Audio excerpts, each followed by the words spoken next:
Assalamualaikum warahmatullahi wabarakatuh. Hai teman-teman, perkenalkan saya Airani. Saya Zahira. Dan kami adalah perwakilan OSIS Divisi Hubungan Masyarakat. Kalian tahu tidak tentang Alfitian? Alfitian dikenal sebagai sekolah penggerak yang mengedepankan pendidikan integral, menggabungkan keimanan, kecerdasan spiritual, dan prestasi akademik dan non-akademik.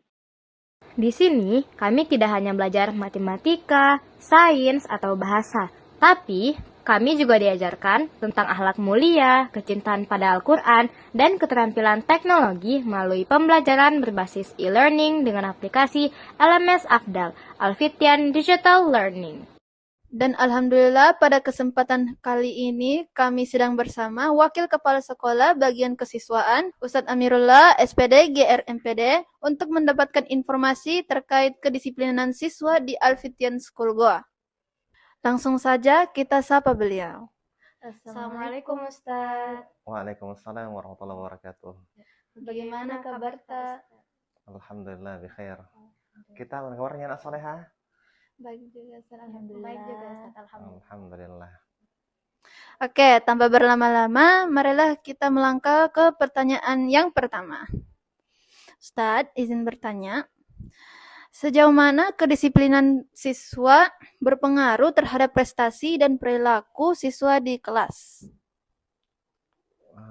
Sejauh mana kedisiplinannya? Disiplin sangat penting dalam kehidupan.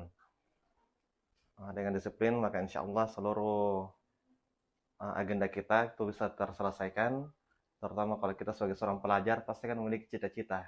Iya, Ustadz. Iya. Apa cita-cita kita anak soleha?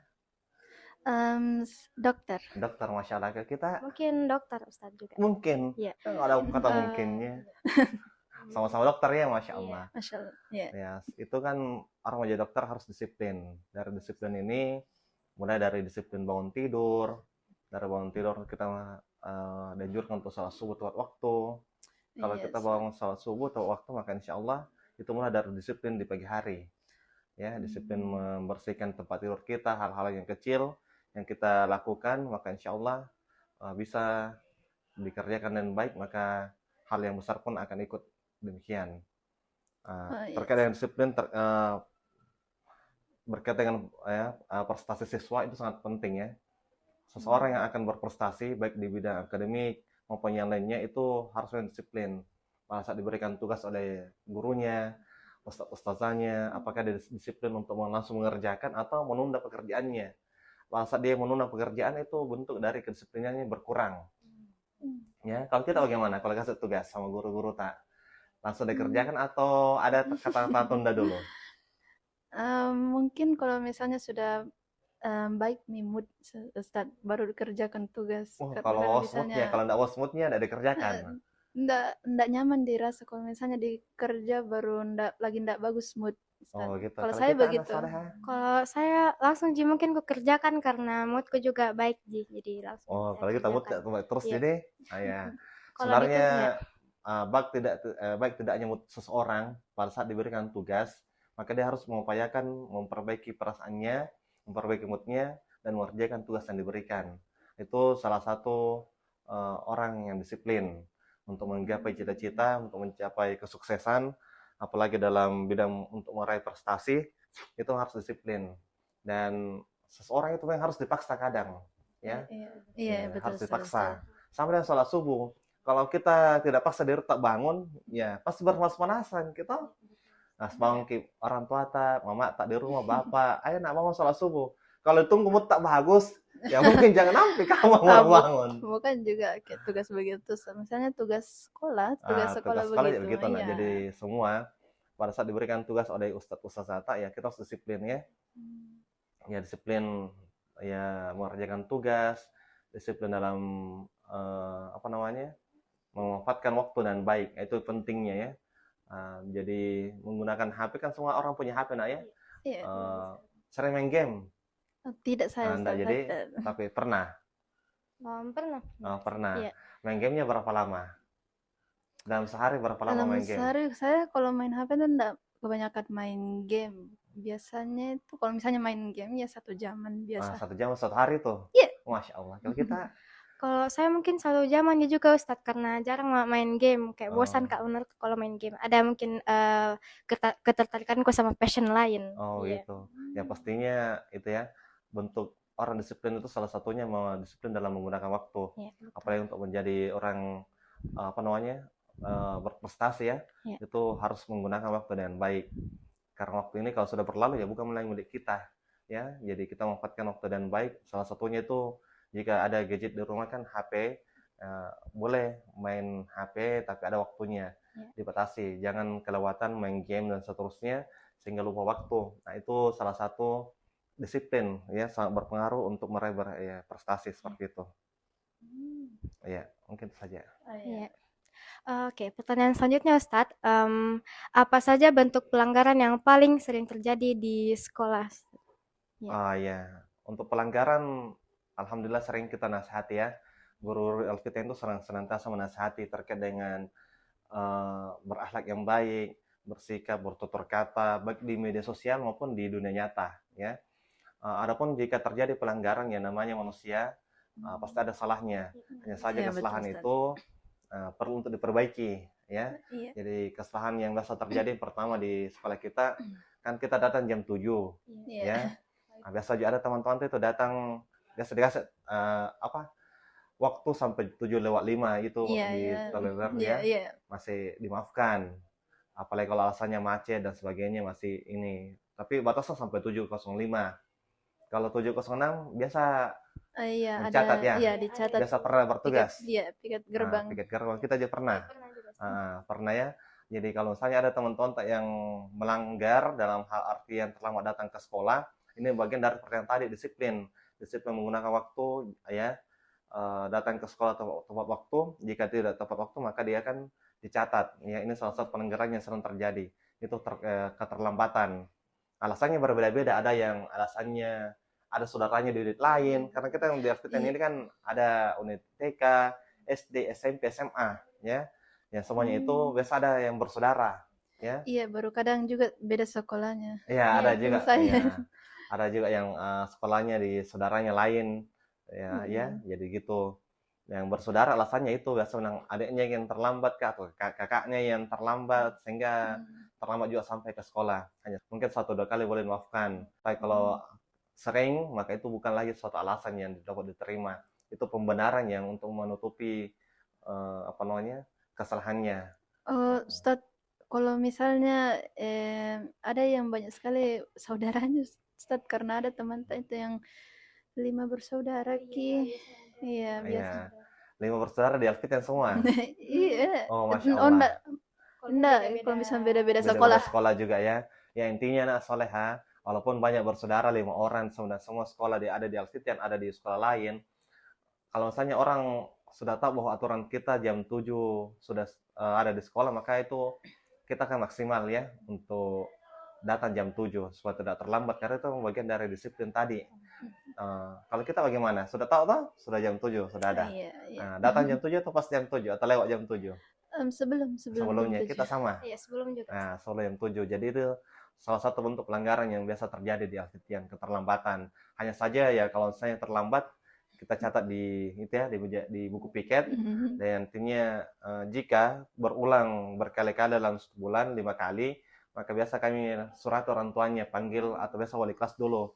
Wali kelas komunikasi ke orang tua siswa yang sering terlambat, menyampaikan apa alasannya. Kalau alasannya selama syar'i maka itu bisa diterima. Kalau alasannya ya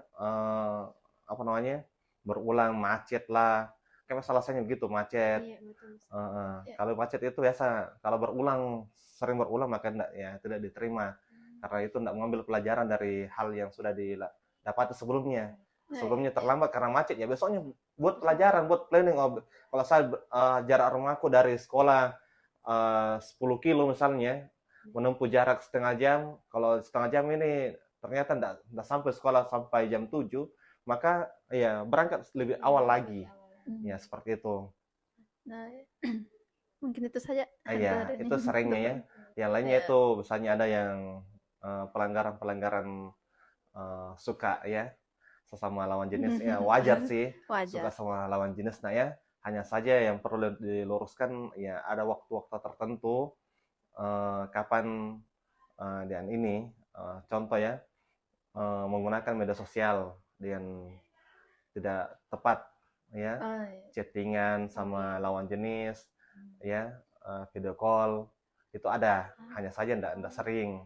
Tapi itu ada juga pelanggaran demikian menggunakan ini HP ya di luar dari batas yang ditetapkan.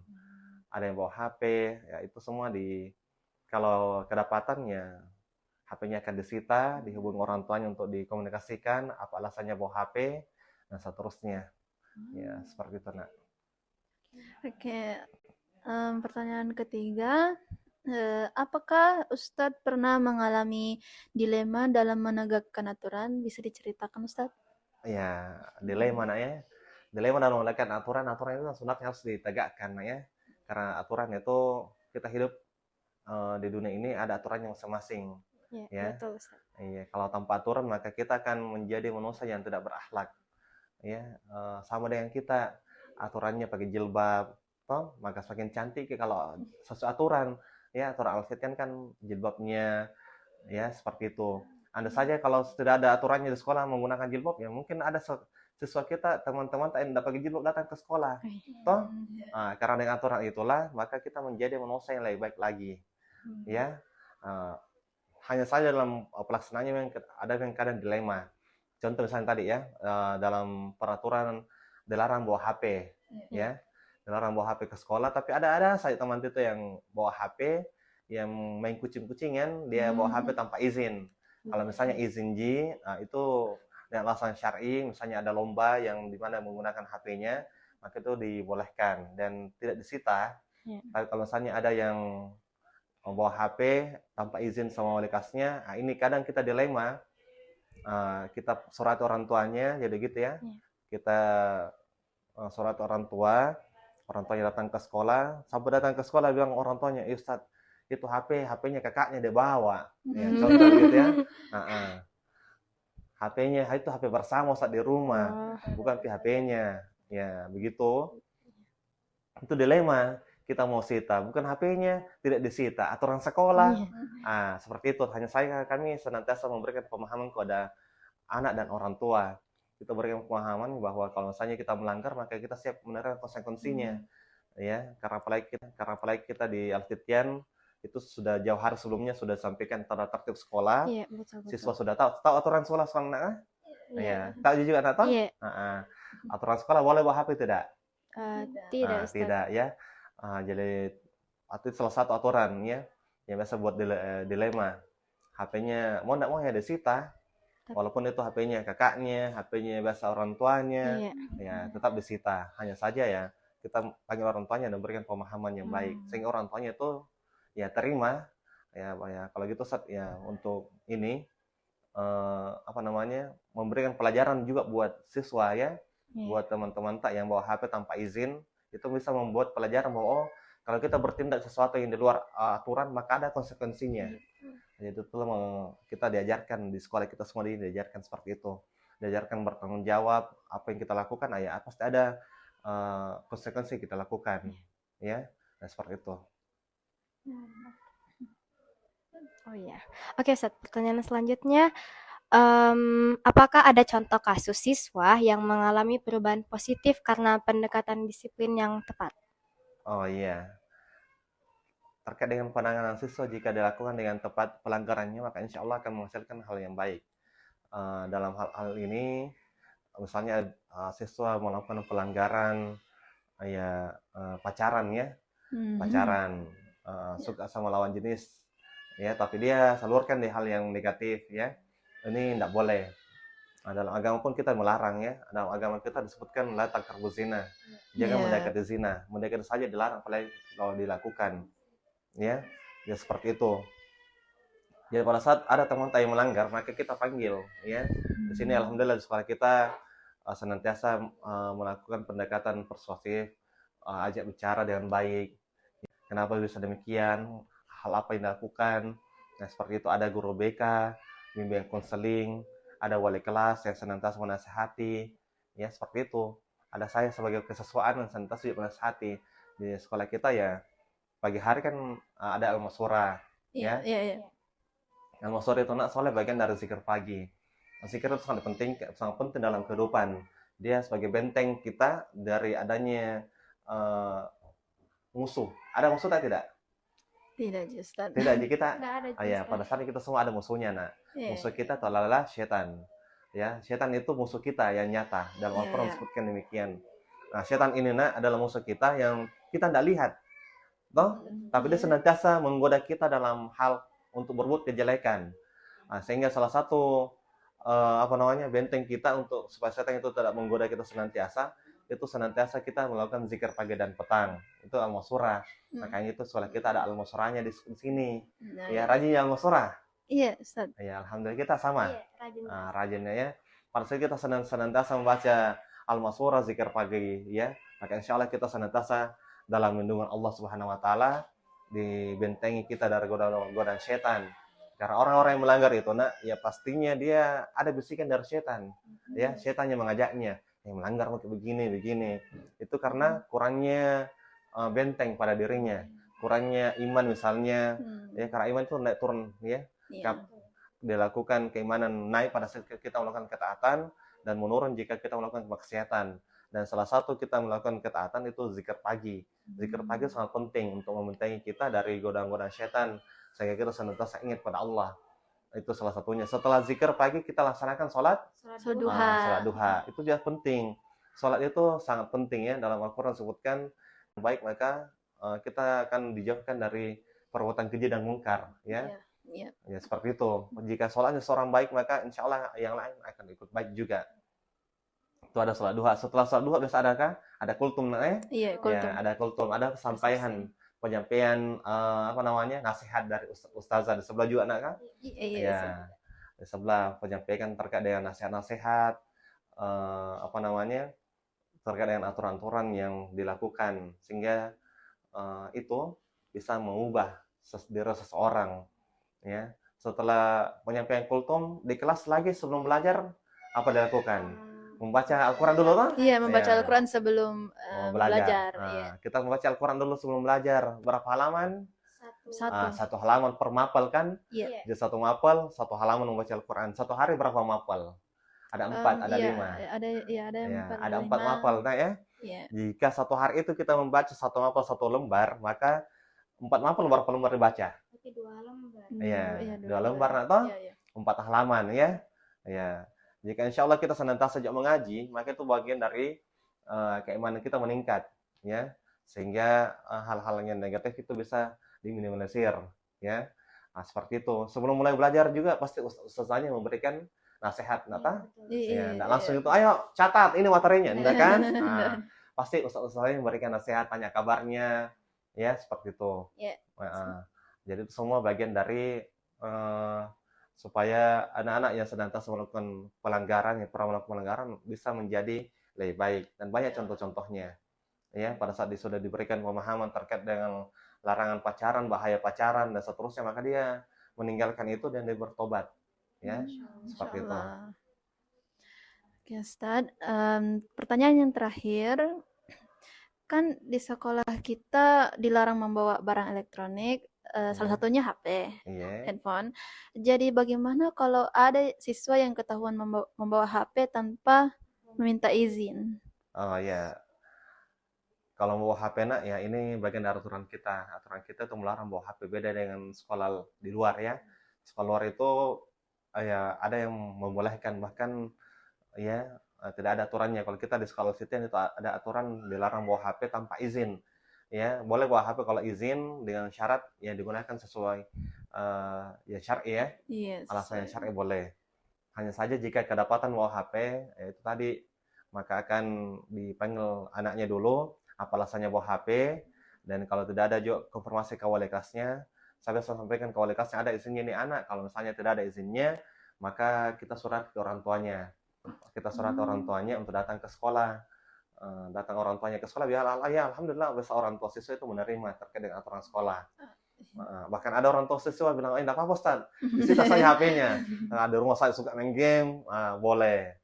gitu. Orang tua yang siswa yang memang anaknya larang main HP, tapi anaknya suka main HP. Tapi ada juga orang tua siswa yang bilang, ya kalau itu aturan sekolah, Ustaz, saya paham nih, serahkan ke sekolah. Seperti itu. Tapi kalau tablet, Ustaz, tablet Iya, itu bagaimana? Kan tablet tablet pun itu, jarang sakit kepala. kan itu iPad atau tablet itu nggak ada kartunya, nggak ada, Iya. itu bisa dibawa atau tidak, Ustaz?